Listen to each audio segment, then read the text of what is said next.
Alright. We're going to be talking more Colossal Tomb Raider and Tomb Raider Archive Volume 2 with 3 issues today. We're going to start off with a 2-issue arc that's kind of a epic conclusion to the Vimisol, Lord Vimisol arc that's been going on for like 6 issues, kind of. Not really. The weird flesh monster thing that doesn't have a true form has taken Laura's mansion while she was dead and in the abyss. This is not explained very well. So Laura is trying to get her house back, and we find out that saying her monk boyfriend is still alive. Okay, that's weird, but alright. And he's like being absorbed into this flesh monster, which is weird. But in order to rescue him, Lara has to get the waters of life and death. In order to do this, she needs to break out this teenage boy who's like immortal, who thinks he's a werewolf, out of the Vatican. And that's basically it. It's a very brief 2 issues. What did I think of Strange Flesh? I thought it was strange. No, a pun intended. Pun definitely intended. This is a strange way to end all this stuff. It's incredibly rushed, like so much of the more recent Tomb Raider stuff I've reviewed. Everything. Things that should be 4-issue arcs are 2-issue arcs.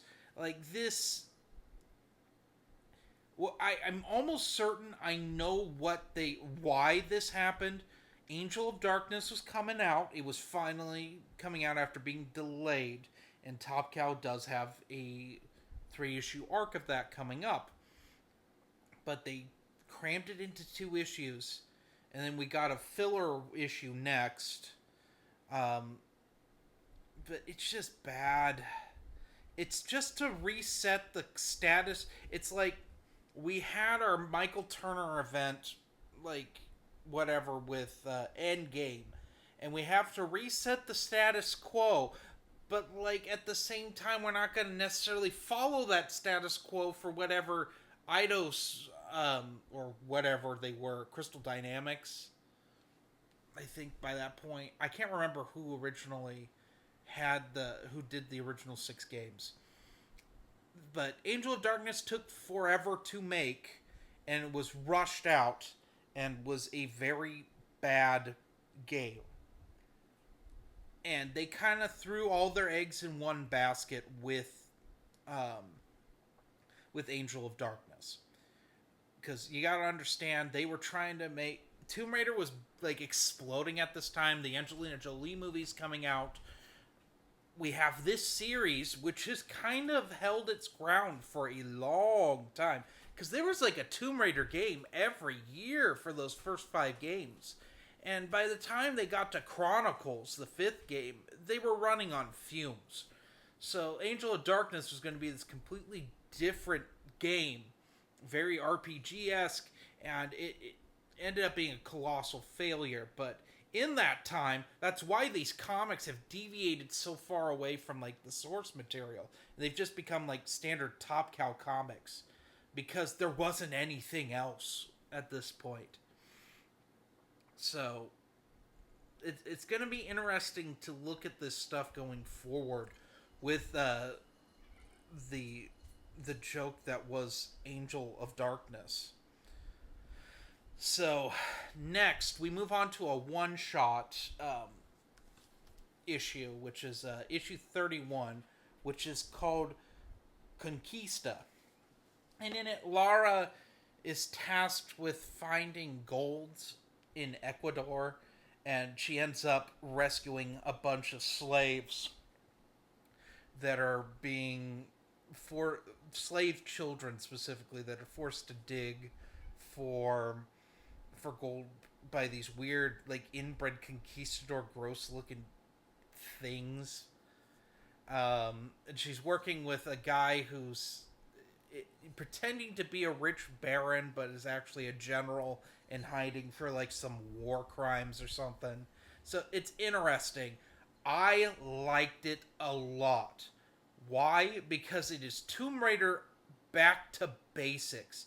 Lara Croft in the jungle, looking for a treasure, and then doing the right thing and rescuing slaves.